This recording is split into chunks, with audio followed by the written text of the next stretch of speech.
Hi friends, welcome back to my YouTube channel Vinu Halli life ಕೋಟೆನಾಡು ಚಿತ್ರದುರ್ಗ. ನಾನು ನಿಮ್ಮ ಮನೆ ಮಗಳು. ನಾವಂತೂ ಚೆನ್ನಾಗಿದ್ದೀವಿ, ನೀವು ಚೆನ್ನಾಗಿದ್ದೀರಾ ಅಂದ್ಕೊಂಡು ಇವತ್ತಿನ ವ್ಲಾಗ್ ಸ್ಟಾರ್ಟ್ ಮಾಡೋಣ. ಇವತ್ತು ಬಂದುಬಿಟ್ಟು ಕಡುಬು ಮಾಡ್ತಾಯಿದ್ದೀನಿ. ಇದೇ ಮೊದಲನೇ ಸಲ ಕಡುಬು ಮಾಡ್ತಾ ಇರೋವಂಥದ್ದು.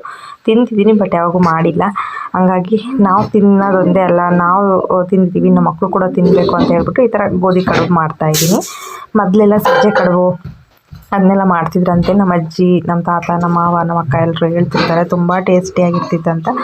ಬಟ್ ಇವಾಗೆಲ್ಲ ಅದನ್ನೆಲ್ಲ ಮಾಡೋಕ್ಕಾಗಲ್ಲ. ಗೋಧಿ ಕಡುಬಾದರೂ ಮಾಡೋಣ ಅಂತ ಮಾಡ್ತಾಯಿದ್ದೀನಿ. ಗೋಧಿ ಕಡುಬೇ ನಾನು ತಿಂದಿರೋ ಅಂಥದ್ದು, ಸಜ್ಜೆ ಕಡುಬು ಆ ಥರ ಎಲ್ಲ ತಿಂದಿಲ್ಲ. ಇರಲಿ ಅಂತ ಹೇಳ್ಬಿಟ್ಟು ಮಾಡ್ತಾಯಿದ್ದೀನಿ. ಸ್ವಲ್ಪ ಕೆಮ್ಮಾಗ್ಬಿಟ್ಟಿದೆ, ಏನಕ್ಕೋ ಗೊತ್ತಿಲ್ಲ, ಒಂಥರ ನುಸಿ ಕೆಮ್ಮಂತಾರಲ್ಲ ಆ ಥರ. ನೋಡ್ತಾ ಇರ್ಬೋದು, ಚಿಕ್ಕ ಚಿಕ್ಕ ಬಿಲ್ಲೆ ಥರ ಮಾಡಿಬಿಟ್ಟು ಈ ಥರ ಸಣ್ಣ ಬೌಲ್ ಥರ ಮಾಡ್ತಾಯಿದ್ದೀನಿ. ಎಷ್ಟು ಚೆನ್ನಾಗಿ ಬರ್ತಾಯಿದೆ. ಇದನ್ನು ಇಡ್ಲಿಗೆ ಮೇಕರ್ಗೆ ಹಾಕ್ಬಿಟ್ಟು ಸ್ವಲ್ಪ ಹೊತ್ತು ಬೇಯಿಸೋ ಅಂಥದ್ದು ನೋಡ್ತಾ ಇರ್ಬೋದು. ಈ ಥರ ತುಂಬ ಚೆನ್ನಾಗಿ ಬರ್ತಾ ಇದ್ದಾರೆ. ನಮ್ಮ ಅಕ್ಕನ ಕೇಳಿಬಿಟ್ಟು ಮಾಡ್ತಾಯಿದ್ದೀನಿ. ನಾನು ಇದೇ ಫಸ್ಟ್ ಅಲ್ವಾ ಮಾಡ್ತಾ ಇರೋದು, ಇದೇ ಥರನ ಏನು ಅಂತ. ಹೌದು ಇದೇ ಥರ ಅಂದರು, ಹಂಗಾಗಿ ಮಾಡ್ತಾಯಿದ್ದೀನಿ. ಇನ್ನೇನು ಮಕ್ಕಳೆಲ್ಲ ಊರಿಗೆ ಹೋಗ್ತಾರಲ್ವ, ಅದಕ್ಕೋಸ್ಕರ ಒಂದೊಂದೇ ಐಟಮ್ ಏನಾದರೂ ಮಾಡೋಣ ಅಂತ ಮಾಡಿ ಸ್ಪೆಷಲಾಗಿ ತಿನ್ನಿಸ್ತಾ ಇದ್ದೀನಿ.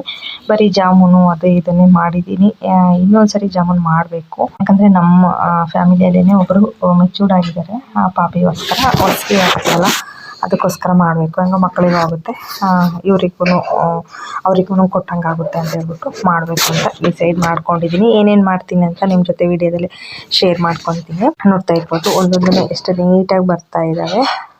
ನೋಡ್ತಾ ಇರ್ಬೋದು, ಎಲ್ಲ ಇಡ್ಲಿ ಮೇಕರ್ ಇತ್ತಲ್ಲ ಅದಕ್ಕೆ ಚಿಕ್ಕ ಚಿಕ್ಕ ಬೌಲ್ ರೀತಿ ಮಾಡಿಬಿಟ್ಟು ಇದರಲ್ಲಿ ಇಟ್ಟಿದ್ದೀನಿ. ಇನ್ನು ವಿನು ಅಂತೂ ಸುಮ್ಮನೆ ತುಂಬ ಇಂಟ್ರೆಸ್ಟಾಗಿ ಟಿ ವಿ ನೋಡ್ತಾ ಇದ್ದಾರೆ. ಚಿಂಟು ಟಿ ವಿ ಅಂದರೆ ತುಂಬ ಇಷ್ಟ ನನ್ನ ಮಕ್ಕಳಿಗೆ. ಗಂಟ್ಲಂತೂ ಒಂದೊಂದು ಸತಿ ಕೆಮ್ಮು ಅಂದರೆ ಕೆಮ್ಮು ಬಂದುಬಿಡುತ್ತೆ, ಒಂಥರ ಆಗುತ್ತೆ, ಅನ್ನೋ ಥರ ಆಗ್ತಾ ಇದೆ. ಬಿಸಿನೀರು ಕುಡಿದ್ರೂ ಕಡಿಮೆ ಆಗ್ತಿಲ್ಲ. ಮೊನ್ನೆ ಏನು ಫಂಕ್ಷನ್ಗೆ ಹೋಗಿದ್ವಲ್ಲ ಎಂಗೇಜ್ಮೆಂಟಿಗೆ ಅಂತ ಹೇಳ್ಬಿಟ್ಟು ಅಲ್ಲಿ ನೀರು ಕುಡಿದ್ಬಿಟ್ಟು ಈ ಥರ ಆಗಿದೆ ನನಗೆ. ಇನ್ನು ಮಧುರ ಬಂದುಬಿಟ್ಟು ಈ ಮೇಕರಲ್ಲಿ ಹಾಕಿರೋ ಅಂತ ಕಡುಬನ್ನೆಲ್ಲ ತಗೊಂಡೋಗ್ಬಿಟ್ಟು ಇಡ್ತಾ ಇದ್ದಾಳೆ. ಇದ್ರ ಜೊತೆ ಚಟ್ನಿ ಮತ್ತು ಹುಳ್ಸೊಪ್ಪು, ಸೊಪ್ಪು ತಂದಿದ್ರು ನಮ್ಮ ಮನೆಯವರು ನಿನ್ನೆ, ಹಾಗಾಗಿ ಸೊಪ್ಪಿನ ಸಾಂಬಾರು. ನಾವು ನಮ್ಮ ಕಡೆ ಹುಳ್ಸೊಪ್ಪು ಅಂತಲೇ ಅನ್ನೋದು. ಇನ್ನು ಸ್ವಲ್ಪ ಹಿಟ್ಟು ತೊಗೊಂಡ್ಬಿಟ್ಟು ನೋಡ್ತಾ ಇರ್ಬೋದು ಏನೇನು ಮಾಡ್ತಾಯಿದ್ದಾರೆ ಅಂತ. ಯಾವಾಗಾದರೂ ಚಪಾತಿ ಉಜ್ಲಿ ಇದೊಂದು ವಿನೋದು ಬೇದೊಂದು, ಮತ್ತು ಇನ್ನು ನಮ್ಮ ಮನೆಯವ್ರಿಗೆ ಇದು ಇಷ್ಟ ಆಗಲ್ಲ, ನನಗೆ ಬೇಡ ಅಂತ ಹೇಳಿದರು. ಹಂಗಾಗಿ ಸ್ವಲ್ಪ ಚಪಾತಿ ಏನಾದರೂ ಮಾಡೋಣ ಅವ್ರಿಗೆ ಅಂತ ಹೇಳ್ಬಿಟ್ಟು ಹಿಟ್ಟು ತಂಬಮ್ಮ ಅಂತ ಹೇಳಿದೆ. ಹಿಟ್ಟು ಹಾಕ್ಕೊಂಡು ಅವ್ರಿಗೆ ಇನ್ನೇನು ಬೇಕಾಗಿದೆ ಒಂದು 5-6 ಚಪಾತಿ, ಇನ್ನು 1-2 ಉಳಿಯುತ್ತೆ, 4 ಚಪಾತಿ ತಿಂದ್ರು ಅಂತ ಹೇಳ್ಬಿಟ್ಟು ಅಷ್ಟು ಹಿಟ್ಟನ್ನು ತೊಗೊಂಡ್ಬಿಟ್ಟು ಕಲಿಸ್ಕೊತಾ ಇದ್ದೀನಿ. ಇನ್ನು ಈ ಪಾಕೆಟ್ ಖಾಲಿ ಆಯಿತು, ನೆಕ್ಸ್ಟ್ ಪಾಕೆಟ್ ಇದೆ. ಅದಾದ ನೆಕ್ಸ್ಟ್ ದಿನ ವಿಡಿಯೋ ಇದು. ಇವತ್ತೆಲ್ಲ ಮಸಾಲೆ ಹುರ್ಕೊಳ್ಬೇಕು ಅಂತ ಹೇಳ್ಬಿಟ್ಟು ನೋಡ್ತಾ ಇರ್ಬೋದು. ಕಡಿಮೆ ಕ್ವಾಂಟಿಟಿಯಲ್ಲೇ ನಾನು ಯಾವಾಗೂ ಮಾಡೋ ಅಂಥ ಅರ್ಧ kg ಅಷ್ಟೇ ಕೊತ್ತಂಬರಿ ಇದೆ. ಅದಕ್ಕೆ ಎಷ್ಟು ಆಗಬೇಕೋ ಅಷ್ಟು ಕಾಳು ದಿನಸುಗಳು ಎಲ್ಲ ತಗೊಂಡಿದ್ದೀನಿ. ಬೇಳೆ, ಕಡಲೆಬೇಳೆ, ತೊಗರಿಬೇಳೆ, ಉದ್ದಿನಬೇಳೆ, ಈ ಥರ ಎಲ್ಲನೂ. ಸ್ವಲ್ಪ ಮೆಂತ್ಯ ಮತ್ತು ಜೀರಿಗೆ ಕ್ವಾಂಟಿಟಿ ಮಾತ್ರ ಸ್ವಲ್ಪ ಜಾಸ್ತಿ ತಗೊಂಡಿದ್ದೀನಿ. ಇನ್ನು ಬೆಳಿಗ್ಗೆ ಸ್ಟಾರ್ಟ್ ಮಾಡಿದ್ದೀನಿ, ಯಾಕಂದರೆ ಮಧ್ಯಾಹ್ನ ಟೈಮ್ ಎಲ್ಲ ಆಗಲ್ಲ, ಒಂಥರ ಬೇಸಿಗೆ ಕಾಲ ಇನ್ನೂ ನಮ್ಮೂರಲ್ಲಿ ಇನ್ನೂ ಹಾಗೇ ಇದೆ. ಮಳೆಗಾಲ ಸ್ಟಾರ್ಟ್ ಆದ್ರೂ ಬೇಸಿಗೆ ಮುಗಿತಾ ಇಲ್ಲ ಅನ್ನೋ ಹಾಗಾಗಿದೆ. ಮಳೆ ಇಲ್ಲ ನಮ್ಮ ಕಡೆ. ಇನ್ನು ಮಧುರ ಒಳಗಡೆ ಅಡುಗೆ ಮಾಡ್ತಾಯಿದ್ಲಲ್ವ, ಹಾಗಾಗಿ ನಾನು ಹಾಲಲ್ಲೇ ಕೂತ್ಕೊಂಡು ಇದನ್ನೆಲ್ಲ ಹುರ್ಕೊಳ್ಳೋಣ ಅಂತ ಹೇಳ್ಬಿಟ್ಟು ಚಿಕ್ಕದು ಇನ್ನೊಂದು ಗ್ಯಾಸ್ ಇದೆ ನಮ್ಮ ಮನೇಲಿ, ಅದನ್ನೇ ತಗೊಂಡ್ಬಿಟ್ಟು ಬಾಂಡೀಲಿ ಹಾಕ್ಬಿಟ್ಟು ಫ್ರೈ ಮಾಡೋಣ ಅಂತ. ಇನ್ನು ಸ್ವಲ್ಪ ಕ್ವಾಂಟಿಟಿ, ನಮ್ಮದೇನು ಜಾಸ್ತಿ ಇಲ್ಲ. ಇದೇನೇ ನನಗೆ 1 ವರ್ಷ ಆಗೋಷ್ಟು ಆಗುತ್ತೆ, 1 ವರ್ಷಕ್ಕಾಗೋಷ್ಟು ಸಾಕಾಗುತ್ತೆ. ಅರ್ಧ kg ಕೊತ್ತಂಬರಿ ಅಂದರೆ ಧನಿಯಾ ಕಾಳು, ಒಂದು ಕಾಫಿ ಗ್ಲಾಸಲ್ಲಿ ಒಂದು ಅರ್ಧ ಗ್ಲಾಸು ತೊಗರಿಬೇಳೆ, ಉದ್ದಿನಬೇಳೆ, ಕಡಲೆಬೇಳೆ, ಹೆಸರು ಕಾಳು, ಹುರುಳಿಕಾಳು, ಅಕ್ಕಿ, ಮತ್ತು ಮೆಂತ್ಯ, ಜೀರಿಗೆ, ಸಾಸಿವೆ, ಈ ಥರ ಎಲ್ಲನೂ. ಮತ್ತು ಮರಾಠಿ ಮೊಗ್ಗು, ಚಕ್ರ ಮೊಗ್ಗು ಅಂತೆಲ್ಲ ಬರುತ್ತಲ್ಲ, ಅದನ್ನು ತಗೊಂಡಿದ್ದೀನಿ. ಇನ್ನು ಎಷ್ಟು ಜೋಡಿಸಿದ್ದೀನಿ ಅಂತ ಹೇಳ್ಬಿಟ್ಟು ನಮ್ಮ ಅಕ್ಕನೂ ಕೂಡ ಕರೆದೆ. ಅವರು ಕೂಡ ಒಂದ್ಸರಿ ನೋಡಲಿ, ಎಷ್ಟೇ ನಾವು ಪರ್ಫೆಕ್ಟು ಅಂತಂದ್ರೂ ಅವರು ನೋಡಲಿ ಅಂತ ಹೇಳ್ಬಿಟ್ಟು ಎಲ್ಲನೂ ಕರೆಕ್ಟ್ ಇದೆ ತಗೊಳ್ಳೆ ಅಂತ ಹೇಳಿದರು ನಮ್ಮ ಅಕ್ಕ. ಸರಿ ಅಂತ ಹೇಳ್ಬಿಟ್ಟು ಇನ್ನು ಸ್ಟಾರ್ಟ್ ಮಾಡಿದ್ದೀನಿ ಇವಾಗ ತಾನೇ ಫ್ರೈ ಮಾಡೋದಕ್ಕೆ. ಹಿಂದಿನ ವರ್ಷ ಕೂಡ ಇದೇ ಥರನೇ ಮಸಾಲೆ ಎಲ್ಲ ಹುರ್ಕೊಂಡಿದ್ದೆ ನಾನೇ. ಇದು ಮೋಸ್ಟ್ಲಿ 3ನೇ ಸರಿನೋ 4ನೇ ಸರಿನೋ ಇರಬೇಕು ನಾನೇ ಫ್ರೈ ಮಾಡ್ಕೊತಾ ಇದ್ದೀನಿ. ಯಾಕಪ್ಪ ಅಂತ ಹೇಳಿದರೆ ನಮ್ಮ ಅಮ್ಮನ ಹತ್ರ ಹೋಗೋದು ಅದೇ ಒಂದು ಕೆಲಸ ಆಗುತ್ತೆ, ಅದಕ್ಕೆ ಒಂದು ದಿನ ಪೂರ್ತಿ ಇಡಬೇಕಾಗುತ್ತೆ. ಹಂಗಾಗಿ ಬೇಡ ಅಂತ ಹೇಳ್ಬಿಟ್ಟು ಇಲ್ಲೇ ಹುರ್ಕೊತಾ ಇದ್ದೀನಿ. ಲಾಸ್ಟ್ ಟೈಮು ಅಂತಂದರೆ ಇವಾಗ 3 ವರ್ಷದ ಹಿಂದೆ ನಮ್ಮಮ್ಮ ಇದೇ ಥರ ಕೂತ್ಕೊಂಡು ನೀನೇ ಉರಿ ನಾನೆಲ್ಲ ರೆಡಿ ಮಾಡಿ ಕೊಡ್ತೀನಿ ಅಂತ ಹೇಳಿದರು. ಆವತ್ತು ಅಮ್ಮ ಕಲಿಸಿರೋ ಅಂಥದ್ದು ಇವಾಗ ನಾನೇ ಎಲ್ಲ ಈಗಲೂ ಅಷ್ಟೇ ಫೋನ್ ಮಾಡಿ ಕೇಳೇನೆ, ಯಾಕಂದರೆ ವರ್ಷ ಪೂರ್ತಿ ಮಾಡೋ ಅಂಥದ್ದಲ್ವ ಇದು. ಹಾಗಾಗಿ ಇವಾಗೂ ಅಮ್ಮನ ಫೋನ್ ಮಾಡಿ ಕೇಳೇನೆ ಎಲ್ಲನೂ ಫ್ರೈ ಮಾಡ್ಕೊತಾ ಇದ್ದೀನಿ. ಇನ್ನು ಈಗಲೇ ಇಲ್ಲೇ ಹಾಲಲ್ಲೇ ಕೂತ್ಕೊಂಡು ಇದನ್ನು ಉರಿಯೋಕ್ಕಾಗ್ತಾ ಇಲ್ಲ, ಏನಪ್ಪ ಹಿಂಗೆ ಅನ್ನಿಸ್ತಾ ಇದೆ. ಒಲೆ ಹಚ್ಚಿದ ತಕ್ಷಣವೇ ಅವೇ ಮೇಲೆ ಬಂದಂಗೆ ಆಗ್ತಾಯಿದೆ. ಸಾರಿ, ಇನ್ನು ಒಲೆ ಹಚ್ಚೋದಕ್ಕಿಂತ ಮುಂಚೆನೇ ಇಷ್ಟೊಂದು ಸೆಕೆ ಆಗ್ತಾಯಿದೆ, ಯಾಕಂದರೆ ಫ್ಯಾನು ಕೂಡ ಹಾಕಂಗಿಲ್ವಲ್ಲ. ಹಾಗಾಗಿ ಇನ್ನು ಫಸ್ಟೇ ಇದು ಹೆಸ್ರು ಕಾಳನ್ನ ಫ್ರೈ ಮಾಡ್ಕೊತಾ ಇದ್ದೀನಿ ನಾನು. ಹೆಸ್ರು ಕಾಳು ಮತ್ತು ಕಾಳುಗಳೆಲ್ಲ ಆದಮೇಲೆ ಲಾಸ್ಟಿಗೆ ಕರಿಬೇವು ಮತ್ತು ಧನಿಯಾ ಜೀರಿಗೆ ಲಾಸ್ಟಿಗೆ ಮಾಡ್ಕೊಳ್ಳೋಣ ಅಂತ ಹೇಳ್ಬಿಟ್ಟು ಕಾಳನ್ನೆಲ್ಲ ಹಾಕ್ಕೊಂಡು ಫ್ರೈ ಮಾಡ್ಕೊತಾ ಇದ್ದೀನಿ. ನನ್ನ ಮಗಳು ಬಂದುಬಿಟ್ಟು ಪೀಟೆ ತಂದು ಕೊಟ್ಟಳು, ಅಮ್ಮ ಇದ್ರ ಮೇಲೆ ಕೂತ್ಕೊಂಡು ಇದು ಮಾಡಮ್ಮ ಹಂಗಾದ್ರೆ ಚೆನ್ನಾಗಿರುತ್ತೆ ಅಂತ. ಸರಿ ಅಂತ ಇದನ್ನೇ ಹಾಕ್ಕೊಂಡು ಕ್ಲೀನಾಗಿ ನನಗೂ ಬಾಣಲಿ ಇಟ್ಟಿರೋ ಇಟ್ಟಿಗೂ ಈಗ ಸರಿ ಹೋಯಿತು. ಧನಿಯಾ ಕಾಳು ಬಂದುಬಿಟ್ಟು ನಮ್ಮ ಊರು ಜಾತ್ರೆ ಸಂತೆಗೆ ಹೋಗಿದ್ವಲ್ಲ ಅವತ್ತು ತೊಗೊಂಡು ಬಂದಿದ್ದು. ಏನೋ ಗೊತ್ತಿಲ್ಲ, ಈ ಥರ ಕುತ್ಕೊಂಡ್ರೆ ಎಲ್ಲನೂ ಬೇಗ ಬೇಗ ಮಾಡ್ಕೊಬಿಡ್ತೀನಿ. ಅದಕ್ಕಿಂತಲೂ ಮುಂಚೆ ಈ ಥರ ಭಾಳ ಹೊತ್ತು ಕುತ್ಕೋಬೇಕಂದ್ರೆ ತುಂಬ ಬೇಜಾರಾಗುತ್ತೆ. ಯಾಕಂದರೆ ಸ್ವಲ್ಪ ಲೇಟೇನೆ ಏನಂದ್ರೆ ಈ ಕಾಳುಗಳನ್ನೆಲ್ಲ ಹುರಿಯೋದು ಅದೆಲ್ಲ. ಹಂಗಾಗಿ ನನಗೊಂದು ಸ್ವಲ್ಪ ಬೋರ್ ಅಂತ ಅನಿಸುತ್ತೆ ಇದು. ಒಟ್ಟು ಇವಾಗ ಕೂತಿದ್ದೀನಲ್ವ ಕೆಲಸ ಮಾಡೋದಕ್ಕೆ, ಇವಾಗ ಏನಿಲ್ಲ, ಎಷ್ಟು ಬೇಕಾದರೂ ಕೆಲಸ ಮಾಡಿಬಿಡೋಣ, ಅದು ಕೆಲಸಕ್ಕೆ ಜಾಯಿನ್ ಆದಾಗ ಈ ಥರ ಅನಿಸುತ್ತೆ ನನಗೆ. ನೋಡ್ತಾ ಇರ್ಬೋದು ಕಡಿಮೆ ಕ್ವಾಂಟಿಟಿಯಲ್ಲೇ ತುಂಬ ಏನಿಲ್ಲ, ಯಾಕಂದರೆ ಲೋ ಫ್ಲೇಮಲ್ಲಿ ಇಟ್ಬಿಟ್ಟು ನೀಟಾಗಿ ಅದನ್ನೆಲ್ಲ ಫ್ರೈ ಮಾಡ್ಕೋಬೇಕಲ್ಲ, ಅದೇ ಸ್ವಲ್ಪ ಕಷ್ಟ. ಸಿಹಿಯಂಗಿಲ್ಲ ಏನಿಲ್ಲ, ಸ್ವಲ್ಪ ಕಡಿಮೆನೂ ಫ್ರೈ ಆಗೋಂಗಿಲ್ಲ, ಈ ಥರ ಇರುತ್ತಲ್ಲ. ಹಾಗಾಗಿ ಇನ್ನು ಕಡಲೆಬೇಳೆ ಅಷ್ಟೇ ಒಂದು ಕಾಫಿ ಗ್ಲಾಸಲ್ಲಿ, ಅದು ಕೂಡ ಅರ್ಧ ಗ್ಲಾಸೇ ಹಾಕ್ಕೊಂಡಿರೋಂಥದ್ದು. ಇದ್ರ ಜೊತೆ ಜಾಕಾಯಿ, ಮರಾಠಿ ಮೊಗ್ಗು ಎಲ್ಲನೂ ಕೂಡ ಸೇರಿಸಿದ್ದೀನಿ.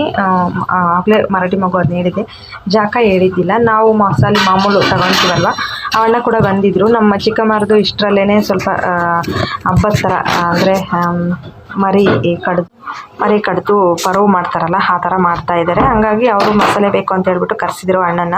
ನಾನು ಕೂಡ ಅಣ್ಣ ಈ ಥರ ಮಸಾಲೆಗೆಲ್ಲ ಇದು ಮಾಡ್ಕೊತಾ ಇದ್ದೀನಿ, ಬೇಕಾಗಿತ್ತು ಏನಾದರೂ ಸ್ವಲ್ಪ ಅಂತ ಕೇಳಿದೆ. ಅಣ್ಣ ಬಂದುಬಿಟ್ಟು ಕೊಟ್ಟಿದ್ರು, ಅದನ್ನು ಕೂಡ ಫ್ರೈ ಮಾಡಿ ಹಾಕ್ತೀನಿ ಇದ್ರ ಜೊತೆ. ಇನ್ನು ಇವತ್ತು ನಮ್ಮದು ಮಂಜುನಾಥ ಸಂಘ ಇದೆ, ರೆಡಿ ಕಟ್ಟಿ ಬಂದು ಬುಕ್ಕು ಕೊಟ್ಟಿದ್ದರು. ನಾನು ಕೂಡ ಒಂದ್ಸರಿ ಚೆಕ್ ಮಾಡಿ ನೋಡಿದೆ ಹೆಂಗೆ ಏನು ಅಂತ ಹೇಳ್ಬಿಟ್ಟು. ಇನ್ನು ಅದನ್ನು ಪಕ್ಕದಲ್ಲಿ ಇಟ್ಬಿಟ್ಟು ಇವಾಗ ನೋಡ್ತಾ ಇರ್ಬೋದು, ಇದು ಬಂದುಬಿಟ್ಟು ಇದು ಉದ್ದಿನಬೇಳೆ, ಅದನ್ನು ಕೂಡ ಫ್ರೈ ಮಾಡಿಬಿಟ್ಟು ಹಾಕ್ಕೊಂಡಿದ್ದೀನಿ. ಮಾಡೋದು ಸ್ವಲ್ಪ ಆದ್ರೂ ದೊಡ್ಡ ಬೇಷನ್ ಇಟ್ಕೊಂಡಿದ್ದೀನಿ. ಯಾರು ಏನು ತಪ್ಪು ತಿಳ್ಕೊಬೇಡ್ರಿ, ಇವಳೇನು ಇಷ್ಟಕ್ಕೆ ಇಷ್ಟು ದೊಡ್ಡ ಬೇಷನ್ ಇಟ್ಕೊಂಡಿದ್ದಾಳೆ ಅಂತ ಹೇಳ್ಬಿಟ್ಟು. ಈ ಥರ ಎಲ್ಲ ಚೆನ್ನಾಗಿ ಫ್ರೈ ಆದಮೇಲೆ ಸ್ವಲ್ಪ ಆರಿದರೆ ಚೆನ್ನಾಗಿರುತ್ತೆ. ಹಂಗಾಗಿ ಈ ಥರ ದೊಡ್ಡ ಬೇಷನ್ ಇಟ್ಕೊಂಡ್ಬಿಟ್ಟು ಅದರಲ್ಲಿ ಹಾಕ್ತಾ ಇದ್ದೀನಿ. ಇನ್ನು ಕರಿಬೇವು ಮತ್ತು ಕೊತ್ತಂಬರಿ ಕಾಳು ಎಲ್ಲ ಹಾಕಿದರೆ ಒಂದು ಸ್ವಲ್ಪ ಬಾಣಲಿ ಫುಲ್ಲಾಗಿರೋ ಥರ ಕಾಣುತ್ತೆ. ಫುಲ್ಲಾಗಿರೋ ಥರ ಕಾಣಲ್ಲ, ಆದ್ರೂ ಚೆನ್ನಾಗಿ ಕಾಣುತ್ತೆ ಮತ್ತು ಚೆನ್ನಾಗಿ ಆರುತ್ತೆ ಇದರಲ್ಲೇ ಹಾಕಿದರೆ. ಇಲ್ಲ ಅಂತಂದರೆ ಚಿಕ್ಕದ್ರಲ್ಲಿ ಹಾಕಿದರೆ ಅಷ್ಟೊಂದು ಚೆನ್ನಾಗಿ ಆರಲ್ಲ. ಹಂಗಾಗಿ ದೊಡ್ಡ ಬೇಷನ್ನೇ ಇಟ್ಟಿದ್ದೀನಿ. ನನಗೆ ಇದೇ ಮಸಾಲೆ ಪುಡಿನೇ 1 ವರ್ಷಕ್ಕಾಗುತ್ತೆ. ಹಂಗಾಗಿ ನಾನು ಇಷ್ಟು ಕಡಿಮೆ ಕ್ವಾಂಟಿಟಿಯಲ್ಲಿ ತಗೊಂಡಿದ್ದೀನಿ. ಕೆಲವೊಬ್ಬರು 6 ತಿಂಗಳಿಗೆ ಆಗೋಷ್ಟು ತಗೊತಾರೆ. ಮತ್ತು ನಮ್ಮ ಮನೇಲಿ ಅಷ್ಟೊಂದು ಜನನೂ ಏನಿಲ್ವಲ್ಲ, ಇನ್ನು ಮಧುರವಿನೂ ಊರಿಗೆ ಹೋಗ್ತಾರೆ. ನಾನು ಅವ್ರ ಅಪ್ಪಾಜಿ ವೇದಪಾಪು ಇಬ್ಬರೇ. ಒಂದು ಸ್ಪೂನಲ್ಲಿ ಸಾಂಬಾರು ಮಾಡಿದರೆ ಒಂದು ದಿನ ಎಲ್ಲ ಆಗುತ್ತೆ. ಅದ್ರ ಜೊತೆ ತಿಂಡಿಗಳಂತೆ ಅದು ಇದು ಮಾಡ್ತಾನೆ ಇರ್ತೀವಲ್ಲ, ಇದು ಅಷ್ಟೊಂದು ಖರ್ಚಾಗಲ್ಲ. ಹಂಗಾಗಿ 1 ವರ್ಷಕ್ಕಾಗೋಷ್ಟು ಮಸಾಲೆನ ಈ ವರ್ಷ ಫ್ರೈ ಮಾಡ್ಕೊತಾ ಇದ್ದೀನಿ. ಪ್ರತಿ ವರ್ಷವೂ ಅಷ್ಟೇ, ಒಟ್ಟು 1 ವರ್ಷ ಅಂತೂ ಮಸಾಲೆಗೆ ಚಿಂತೆ ಇಲ್ಲ, ಅಷ್ಟು ಫ್ರೈ ಮಾಡ್ಕೊಂಡಿದ್ದೀನಿ ಕಡಿಮೆ ಕ್ವಾಂಟಿಟಿಯಲ್ಲೇ ಆದಷ್ಟು. ಇನ್ನು ನೋಡ್ತಾ ಇರ್ಬೋದು, ಇದು ಬಂದುಬಿಟ್ಟು ತೊಗರಿಬೇಳೆ, ಹೊಲದಲ್ಲಿ ಬೆಳೆದಿರ್ತಾರಲ್ಲ ಆ ತೊಗರಿಬೇಳೆನ ಕಾಳನ್ನ ಇದನ್ನ ಬೇಳೆ ಮಾಡಿಸಿರೋ ಅಂಥದ್ದು. ನಮ್ಮ ಅಕ್ಕ ಅವ್ರು ಕೊಟ್ಟಿದ್ರು ನಮಗೆ, ನಾವೇನು ಬೆಳೆದಿಲ್ಲ, ನಮ್ಮ ಅಕ್ಕರೇನೇ ಬೆಳೆದಿದ್ರಲ್ಲ, ಅವರು ಕೂಡ ಕೋರು ಕಂದ್ರಾಟು ಈ ಥರ ಮಾಡಿಬಿಟ್ಟು ಹೊಲ ಮಾಡ್ತಾರೆ. ಇದು ನಮ್ಮ ಹೊಲ ಕಡಿಮೆ ಇದ್ದಾವಲ್ಲ, ಅಲ್ಲಿ ಬೆಳೆದಿರೋ ಅಂಥ ತೊಗರಿ ಕಾಳಿದು.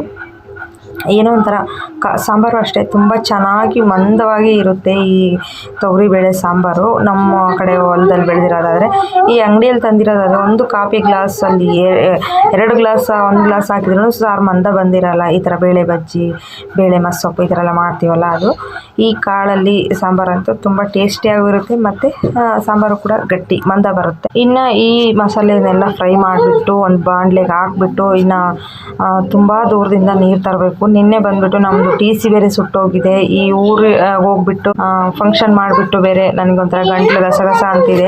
ನೀರು ಹೊರದೇ ಇದ್ದರೆ ನೀರುವೇ ಇಲ್ಲ. ನಮ್ಮ ಹೊಲ ಬಿಟ್ಟು ಸ್ವಲ್ಪ ದೂರ ಆಗುತ್ತೆ, ಅಂದರೆ ನಮ್ಮ ಮನೆಯವರಿದ್ರಲ್ಲ ಅವ್ರ ದೊಡ್ಡಪ್ಪರು ಹೊಲದಲ್ಲಿ ನೀರು ತರೋ ಅಂಥದ್ದು. ತುಂಬ ಅಂದರೆ ತುಂಬ ಬೇಜಾರು, ಕಷ್ಟ ಎಲ್ಲನೂ ಆಗ್ತಾಯಿದೆ. ನನಗಂತೂ ಈಗಲೇ ಒಂಥರ ಕುತ್ತಿಗೆ ಬಂದಂಗೆ ಆಗೋಗಿದೆ. ಇದೇನಪ್ಪ ಹಿಂಗೆ ಎಷ್ಟು ದಿನಕ್ಕೆ ನಮ್ಮ TC ಸರಿ ಹೋಗುತ್ತೋ ಅಂತ. ಇನ್ನು ನಮ್ಮ ಮಾವ ನಮ್ಮ ಮನೆಯವರು ಎಲ್ಲರೂ ಓಡಾಡ್ತಾನೆ ಇದ್ದಾರೆ. ಇವಾಗ ಬಂದ್ಬಿಟ್ಟು ಹೆಸರು ಕಾಳು ಹಾಕ್ಕೊಂಡಿದ್ದೀನಿ, ನೋಡ್ತಾ ಇರ್ಬೋದು. ಇದು ಅಷ್ಟೇ ಕಡಿಮೆ ಕ್ವಾಂಟಿಟಿಯಲ್ಲಿ ಕಾಫಿ ಗ್ಲಾಸಲ್ಲಿ ಒಂದು ಅರ್ಧ ಗ್ಲಾಸು. ಇನ್ನು ಇದನ್ನೆಲ್ಲ ಫ್ರೈ ಮಾಡಿಬಿಟ್ಟು ನೀರು ತಂದು ಮತ್ತು ಸ್ವಲ್ಪ ಸಗಣಿ ಕಸ ಎಲ್ಲ ಪಟ್ಲಿ ಮರಿದು ಕಸ ಎಲ್ಲ ಹೊಡಿಬೇಕು. ಯಾವುದು ಕಷ್ಟ ಅನ್ನಿಸ್ತಿಲ್ಲ. ಇವಾಗ ನೀರು ತರೋದೇ ನನಗೆ ತುಂಬ ಅಂದರೆ ತುಂಬ ಕಷ್ಟ ಆಗ್ತಾ ಇರೋದು. ಇನ್ನು ಕಾಳುಗಳು ಎಲ್ಲನೂ ಫ್ರೈ ಆಗಿದ್ದಾವೆ, ನೋಡ್ತಾ ಇರ್ಬೋದು. ಮತ್ತು ಚಕ್ಕೆ, ಮಸಾಲೆ, ಏಲಕ್ಕಿ ಇದನ್ನು ಕೂಡ ಫ್ರೈ ಆಗಿದ್ದಾವೆ. ಇನ್ನು ಧನಿಯಾ ಕಾಳು ಹಾಕ್ಕೊಂಡಿದ್ದೀನಿ. ಈಗ ಕುಡಿಯೋಕ್ಕಷ್ಟೇ ಅಲ್ಲದೆ ಸ್ನಾನಕ್ಕೆ ಬಟ್ಟೆ ಅಂತೂ ಇಲ್ಲ, ಬಟ್ಟೆ ಎಲ್ಲ ಖಾಲಿಯಾಗಿದೆ. ಸ್ನಾನ ಮತ್ತು ಬಳಸೋಕ್ಕೆ ಅಂದರೆ ಮಕ್ಕಳಿಗೆ ಬೇಕಲ್ವ, ಅವರು ಹಗ್ಲಗ್ಲ ಮಣ್ಣಲ್ಲಿ ಆಡಿ ಬರೋದಂತೆ, ಕಾಲು ತೊಳೆಯೋಕ್ಕೋ ಕೈ ತೊಳೆಯೋಕ್ಕೋ ಈ ಥರ ಎಲ್ಲದಕ್ಕೂ ನೀರು ಬೇಕು. ನನಗಂತೂ ಈಗಲೇ ಚಿಂತೆ ಆಗಿಬಿಟ್ಟಿದೆ. ಇನ್ನು ನೋಡ್ತಾ ಇರ್ಬೋದು, ಇದನ್ನು ಕೂಡ ಅಷ್ಟೇ ಜಾಸ್ತಿ ಏನು ಫ್ರೈ ಮಾಡೋ ಆಗಿಲ್ಲ, ಈ ಥರ ಘಮ ಬರೋ ಅಷ್ಟು ಫ್ರೈ ಮಾಡಿದ್ದೀನಿ. ಇನ್ನು ಅಕ್ಕಿನೂ ಕೂಡ ಹಾಕಿದ್ದೀನಿ, ನೋಡ್ತಾ ಇರ್ಬೋದು. ಅದನ್ನೊಂದು ಬಿಟ್ಟಿದ್ದೆ. ಇನ್ನು ಲಾಸ್ಟಲ್ಲಿ ಜೀರಿಗೆ ಒಂದು ಬಾಕಿ ಇದೆ. ಜೀರಿಗೆ ಒಂದು ಫ್ರೈ ಆಯ್ತಪ್ಪ ಅಂತ ಹೇಳಿದ್ರೆ ಇನ್ನು ಎಲ್ಲನೂ ಆದಂಗೆ ಸ್ವಲ್ಪ ಜೀರಿಗೆ ಕ್ವಾಂಟಿಟಿ ಜಾಸ್ತಿ ತೊಗೊಂಡಿದ್ದೀನಿ, ನೋಡ್ತಾ ಇರ್ಬೋದು. ಈ ಕಾಫಿ ಗ್ಲಾಸಲ್ಲಿ 2 ಗ್ಲಾಸ್ ಆಗೋ ಅಷ್ಟೇನೋ ತೊಗೊಂಡಿದ್ದೀನಿ. ಸ್ವಲ್ಪ ಜಾಸ್ತಿ ಕ್ವಾಂಟಿಟಿಯಲ್ಲೇ ಸ್ವಲ್ಪ ಘಮ ಇದ್ದರೆ ಚೆನ್ನಾಗಿರುತ್ತಲ್ವ, ಹಾಗಾಗಿ ಕರಿಬೇವು ಕೂಡ ಅಷ್ಟೇ ನಮ್ಮ ಮಾವರಲ್ದಲ್ಲಿ ತೊಗೊಂಡು ಬಂದಿರೋಂಥದ್ದು. ಈ ಥರ ಒಂದು 4ರಿಂದ 5 ಸರಿ ಎಲ್ಲ ಫ್ರೈ ಮಾಡ್ಕೊಳ್ಳೋ ಅಷ್ಟಿದೆ, ನೋಡ್ತಾ ಇರ್ಬೋದು. ಎಲ್ಲನೂ ಜೊತೆಗೆ ಹಾಕಿದ್ದೀನಿ, ಇಷ್ಟ ಆಗಿದೆ. ಇದಾಗಿತ್ತು ಫ್ರೆಂಡ್ಸ್ ಇವತ್ತಿನ ವಿಡಿಯೋ. ದಯವಿಟ್ಟು ವಿಡಿಯೋರೆಲ್ಲ ನೋಡ್ತಾ ಇದ್ದರೆ ಸಬ್ಸ್ಕ್ರೈಬ್ ಆಗಿಬಿಟ್ಟು ವಿಡಿಯೋ ನೋಡಿ. ಈ ವಿಡಿಯೋ ಇಷ್ಟ ಆದರೆ ಒಂದು ಲೈಕ್ ಮಾಡಿ, ನಿಮ್ಮ ಫ್ಯಾಮಿಲಿ ಆ್ಯಂಡ್ ಫ್ರೆಂಡ್ಸಿಗೆಲ್ಲ ಶೇರ್ ಮಾಡಿ ಅಂತ ಹೇಳಿ ಈ ವಿಡಿಯೋ ಇಲ್ಲಿಗೆ ಮುಗಿಸ್ತಾ ಇದ್ದೀನಿ. Thank you for watching.